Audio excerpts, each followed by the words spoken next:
Hey Rebels, welcome to Blasphemous Nutrition. Consider this podcast your pantry full of clarity, perspective, and the nuance needed to counter the superficial health advice so freely given on the internet. I'm Aimee, the unapologetically candid host of Blasphemous Nutrition and a double-degreed nutritionist with 20 years experience. I'm here to share a more nuanced take on living and eating well to sustain and recover your health. If you found most health advice to be so generic as to be meaningless, or so extreme that it's unrealistic, and you don't mind the occasional F-bomb, you've come to the right place. From dissecting the latest nutrition trends to breaking down published research and sharing my own clinical experiences, I'm on a mission to foster clarity amidst all the confusion and empower you to have the health you need to live a life you love. Now let's get started.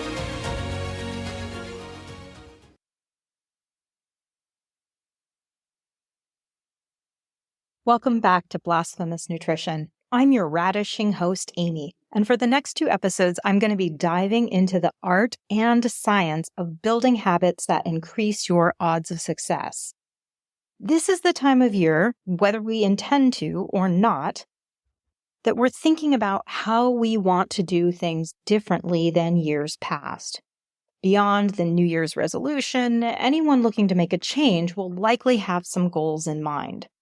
In today's episode, I'll show you how to level up your goals to achieve success by transitioning from externally driven goal setting to internally resourced intentions that support healthy and more sustainable achievement of those intentions. In the next episode, I'll share how you can use external frameworks to achieve these new internally sourced intentions. Some of what I'm going to discuss today is gleanings from the positive psychology movement, which is worth looking into, and also some key takeaways from the popular book Atomic Habits, which I use in private practice. Reading that book was oddly affirming because I recognized a lot of things that I had learned over multiple years in clinical care, which was kind of cool. I will also share stories of clients who have implemented some of these strategies, as well as how I intend on using these strategies for myself with one of my own goals and intentions for 2024. So let's get started. First, we want to cultivate a mindset of success. And this is where positive psychology comes in. Positive psychology is a branch of human psychology that focuses on what works, what leads to success and happiness, fulfillment, and emotional strength among people. There are examples throughout history of human beings who have really risen to the occasion in some pretty harsh circumstances. Viktor Frankl comes to mind as this classic example of someone who took one of the most horrific events in written history and really overcame unfathomable obstacles and emerged as a rather sane human being, despite insane circumstances he lived through in the concentration camps. So positive psychology kind of looks at that and then determines how can we encourage the cultivation and acknowledgement of these positive resources? How can we instill these attributes for all of us, right? So that we can all live more fulfilling lives. So positive psychology encourages the cultivation and acknowledgement of grit, gratitude, and meaning in allowing us to reach our goals or change our behaviors. Now, grit is what we consider emotional resilience or intestinal fortitude, right?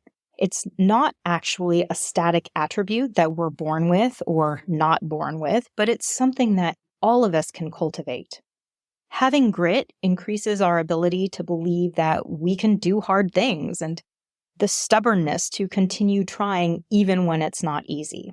Now, coming from a culture that values easy, instant gratification and the belief that we can and should have it all, it's really easy to see how cultivating grit is something that has been de-emphasized, perhaps as long as, the end of World War II. Now, in order to establish grit, we want to acknowledge our past successes in overcoming obstacles as well as acknowledging each time from now into the future that we get a tiny win. And this improves our resilience and our belief in ourselves to make change. I know each one of you listening has been alive long enough to meet a challenge and get through it. Maybe it was messy, or maybe it was glorious, but you did it. This is proof in your own personal history that you can survive hardships. It validates the notion of your own capabilities. So next, you want to make each and every hardship that you overcome, even the small little ones, further proof of your capabilities. And over time, this helps to minimize doubt and any old stories you may carry that you have about yourself and who you are and what you can or cannot achieve. These two exercises establish grit and resilience in the face of difficulty, and believing that you can actually achieve your goals is, in my estimation, more than half the battle. If you have doubts, if you're looking to change something pretty significant this year, make sure that you take a moment to assess where you've overcome difficulties in the past, where you've done something that required a lot of resilience and work, right? As well as continuing to celebrate the tiny and large efforts that you make in all areas of your life, right? Not just related to the change that you're looking to achieve. The next attribute is gratitude. By shifting to a more gratitude-oriented mindset, we're able to dampen some of the negative emotions and beliefs that can inhibit our ability to change. Gratitude can help us find meaning and purpose within our challenges, and this adds hope and meaning to our lives. All of these aspects improve our mindset and give us a stronger belief in a better future for ourselves, which, of course, is going to make it easier to stay motivated to change and to weather any challenges that could potentially sabotage our goals. So if I'm doing a dry July, I'm not having any alcohol for the month of July, and then one night out at dinner, I have a sip of my husband's wine, there are a couple of ways I could look at this, right? An attitude of gratitude would, I would tell myself, whoa, I'm glad I had just a sip and resisted ordering a glass. That was great. Whereas not cultivating this appreciation might lead me to then just order my own glass, right? Because I blew it. I messed up. I'm no longer dry. I had a sip, so forget it. I'm going to order a glass. By cultivating that attitude of gratitude, we maintain a more balanced, healthy perspective. And it's super crucial for anybody who tends to have a perfectionist mindset to cultivate this attitude of gratitude. So that way they can have deeper appreciation for themselves and their abilities, right? Which brings me to meaning. Meaning is another really important aspect that I also use with my clients daily. When our goals are established, it's then important to be clear about what achieving that goal means to you and your life. Holding that desire can pull all of us through times when our motivation tends to be low. As their coach and their nutritionist, I can remind them of this bigger picture when my clients are struggling. When there is a challenge, it ultimately can become an opportunity to discover the deeper meaning behind a slip-up or to cultivate a stronger connection to the task at hand. For instance, let's say I have a client who's struggling with food prep. And, we will explore some of the obstacles that get in the way. Sometimes that obstacle is simply an unconscious knee-jerk reaction to a belief that they have that it's their job to respond to work demands beyond when they're scheduled to clock out, right? If you check your emails or your colleagues or your boss has unlimited text access to you, it can kind of create an almost a unwilling and an unconscious expectation that you are there for them at all times. And if that belief prevails, of course, it will get in the way of you actually living your own life on your own terms. So by highlighting the choice of, say, favoring one's employer over one's own health and longevity, sometimes just pointing that out is a strong enough awakening that this friction vanishes. And then the client is able to be like, yeah, okay, I'm sending out an email saying, do not expect me to answer. If you send me a message or an email after 6 o'clock, do not expect an answer until the next day, right? And then they can devote their home time to themselves and their family rather than getting sucked back into work again. Now, in the case of a slip up, where say there's emotional eating or a deviation off plan, finding the meaning within it allows us to better understand our obstacles and our Achilles heel, as it were, and then strategize how to overcome them in the future. So rather than letting a setback cause someone to enter the shame and blame cycle, my clients learn how to view their setbacks as opportunities for skill refinement that have zero bearing on their ability to succeed in the long term. This is ultimately not about willpower, okay? And a lot of people step in, when we're doing an initial meeting, they'll say that they don't have any willpower or their willpower is only for a short period of time. And I remind them, yeah, that's the nature of willpower. It's not a long-term fuel. It's like the kindling or the gasoline. It just it's a quick burning energy source. What we really need to create lasting change in our lives and to really make effective changes in habits is skill power, not willpower. Now, the next thing that you want to do is identify your values and your strengths and use them in service of your goal. So identify where you've done hard things in the past, right? To prove to yourself that you can do hard things here, even if you've previously been unsuccessful before. You also want to identify the core beliefs and values you have that motivate you to stay the course. For many of my patients, focusing on their health and their lifestyle habits has a deeper meaning of perhaps wanting to simply be alive and healthy for their children as they become adults, or having quality relationships with their grandchildren, being able to keep up with them, to play with them, to get down on their knees and play with the little ones. Or it could be having your actions in your daily life align with your values of health, or modeling how you want your children to behave in their lives so they don't face some of the health struggles that you do, right? These are some of the core beliefs and values that many of my clients have that motivate them to seek this change in the first place.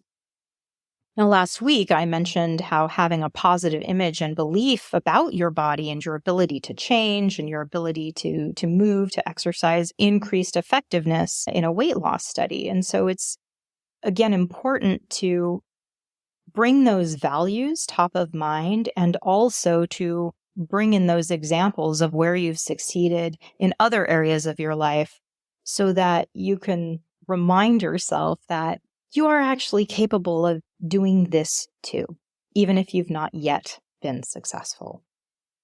Next, you'll want to list your strengths and then use them to reinforce and build your habits. So some ideas of strengths you may already have is, well, I'll use several of my own. One, I'm stubborn, and that has served me very well.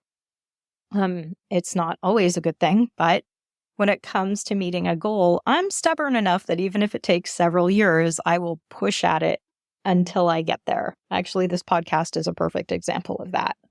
I'm good at finishing tasks on a list. I am a creative cook.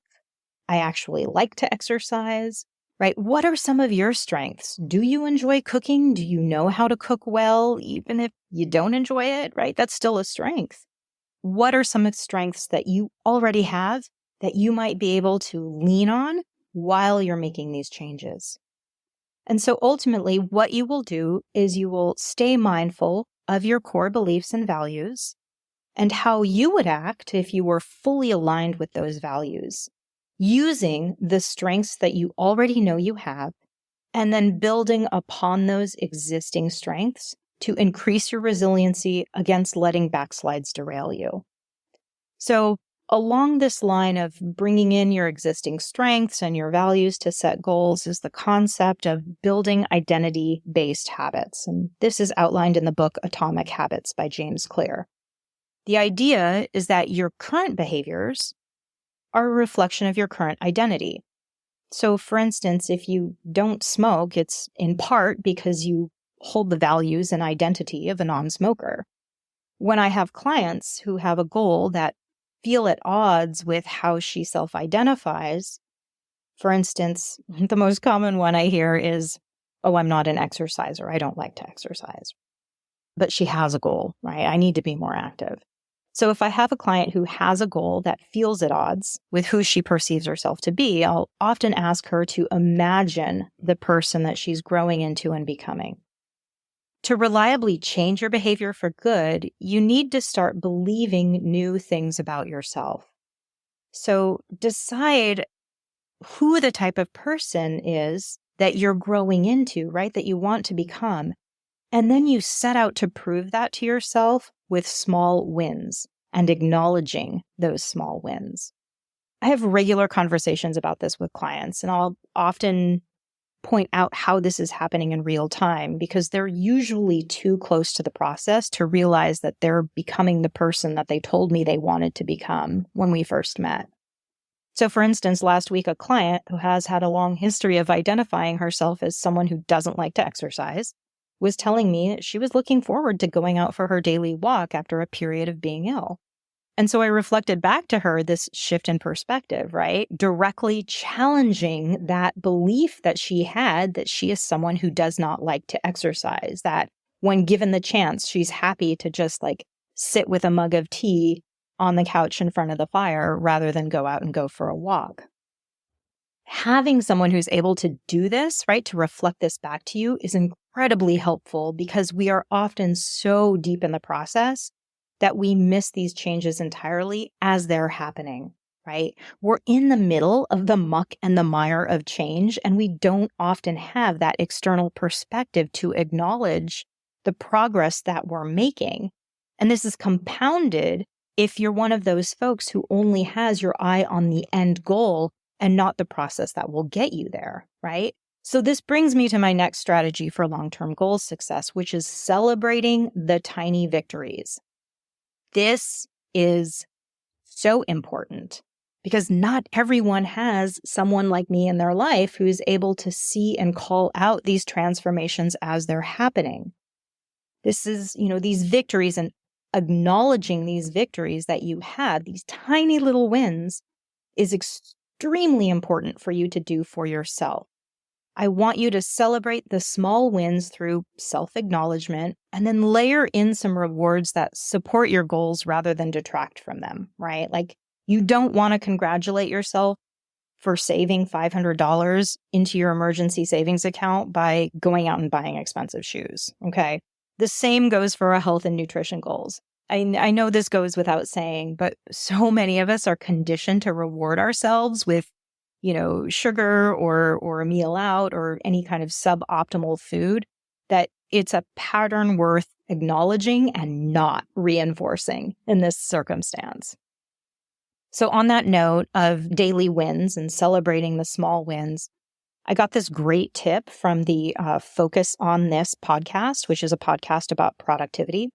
And I love that podcast. But on a recent episode about goal setting, they talked about putting, one of the things that they talk about is acknowledging daily wins, right? So celebrating something every day that you've done, which is a great mindset shift for a lot of us rather than focusing on what we didn't get done on the to-do list, right? What have we achieved? And someone on that podcast had recommended putting it down in Google Calendars every day. And then you have this searchable list of successes that you can review at the end of the year and just kind of fully face what a badass you are. And I totally love this idea of having an easily searchable way of acknowledging all of the wins that you've had over a period of time. And it's a wonderful way of also seeing the success that you've actually achieved over the course of a full year. Totally love this idea. I'm implementing it this year from myself. Let me know if you do the same. So by utilizing these concepts of tiny changes, which I'll discuss in the next episode, as well as positive psychology, we can reduce some of the perceived effort and the actual effort that it takes to make change and make the process of change something that is more gradual, more meaningful, and more fun. So you want to take action on today's episode and bolster your own goal-setting success. So here are the key takeaways from today. 1, acknowledge the grit that you have already built through overcoming previous challenges in your life. 2, practice gratitude often. Now, this is an excellent practice to do daily, and it's been shown in a couple of interventional studies to reduce worker burnout and perceived stress in the workplace. Honestly, this alone is a good reason to give it a go, because job stress is a challenge for many of my clients. That is one of the things that gets in the way of getting a healthy dinner on the table or getting to the gym after work. A gratitude practice can be as simple as writing or sharing with someone else one thing that you're grateful for every day before bed, or even first thing in the morning while you enjoy a cup of coffee or brush your teeth. 3, know your values and your strengths and use these to give internal meaning and alignment with your goals and intentions.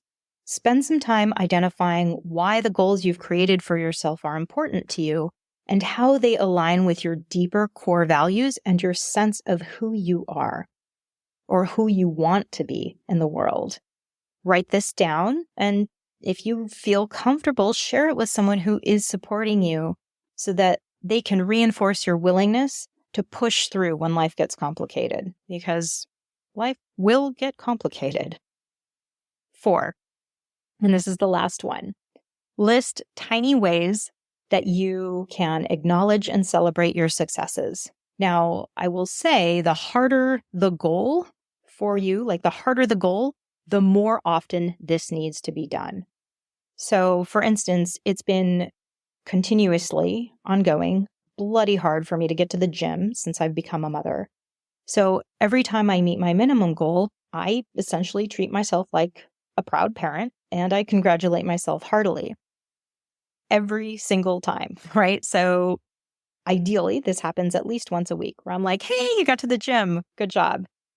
This year, I have a bigger reward of getting my own personal trainer to spot and coach me through some heavier lifting. But this bigger reward only happens after 16 weeks of consistently showing up and building that foundation that I need to justify the expense of a trainer who's going to be, helping me through some much heavier weights than I can lift by my own. So how can you celebrate the tiny wins and the big wins of meeting your goals or consistently doing the habits that will get you to those larger goals? All right, folks, this wraps up part 1 of Cultivating Healthy Habits That Last. In the next episode, I will share how to anticipate, plan, and strategize your way to success. If you have thought of someone while listening to this, send this episode to them and let them know that you thought of them. Generally, people really appreciate hearing from you and knowing that they're on your mind. Also, by scrolling down and leaving a review on iTunes, you do others that you don't know a huge favor by allowing them to more easily find this podcast, thus finding a salty and sane alternative to all the piss-poor information out there. All right, thanks again for listening, folks. Until next time. If you have found some nuggets of wisdom, make sure to subscribe, rate, and share Blasphemous Nutrition with those you care about. As you navigate the labyrinth of health advice out there, remember, health is a journey, not a dietary dictatorship. Stay skeptical, stay daring, and challenge the norms that no longer serve you. If you've got burning questions or want to share your own flavor of rebellion, slide into my DMs. Your stories fuel me, and I love hearing them.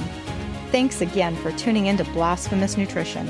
Until next time, this is Aimee signing off, reminding you that truth is nuanced and any dish can be made better with a little bit of sass.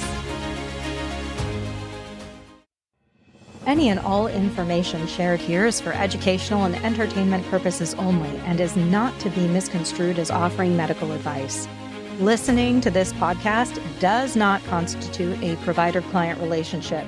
Note, I'm not a doctor nor a nurse, and it is imperative that you utilize your brain and your medical team to make the best decisions for your own health. The use of information on this podcast or materials linked to this podcast are at the user's own risk. No information nor resources provided are intended to be a substitute for professional medical advice, diagnosis, or treatment. Be a smart human and do not disregard or postpone obtaining medical advice for any medical condition you may have.